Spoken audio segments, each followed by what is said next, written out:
तो हमेशा की तरह आज का श्लोक, अव्यक्त अयम अचैतन्य अयम अविकार्य अयम उच्यते तस्मात् एवं विदित्वा एनं न अनुशोचितुम् अर्हसि।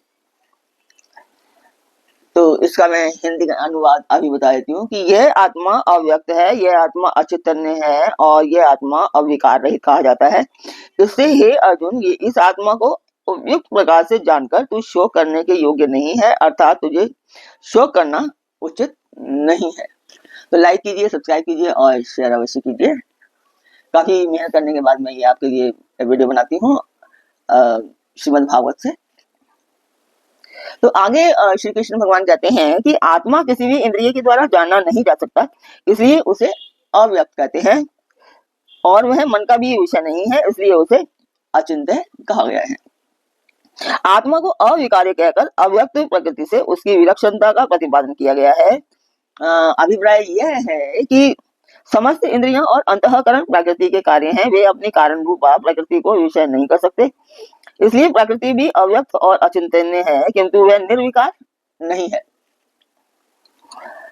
उसमें विकार होना ही होता है और आत्मा में कभी किसी भी अवस्था में विकार नहीं होता।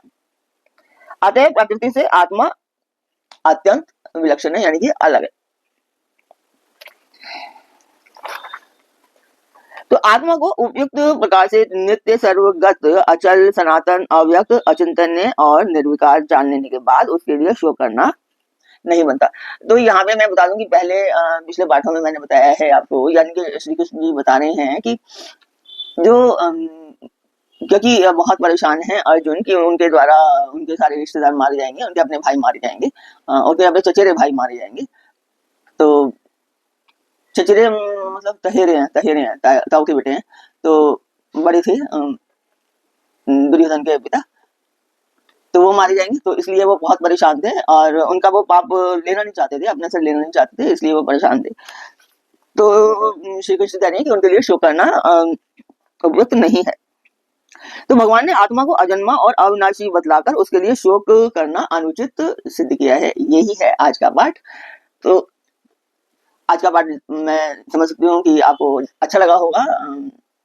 बताइए, कमेंट बॉक्स में बताइए आपको मेरा पाठ कैसा लगता है और आज का पाठ आपको कैसा लगा। सब्सक्राइब कीजिए, लाइक कीजिए और शेयर अवश्य किया कीजिए। ओम कृष्णाय नमः।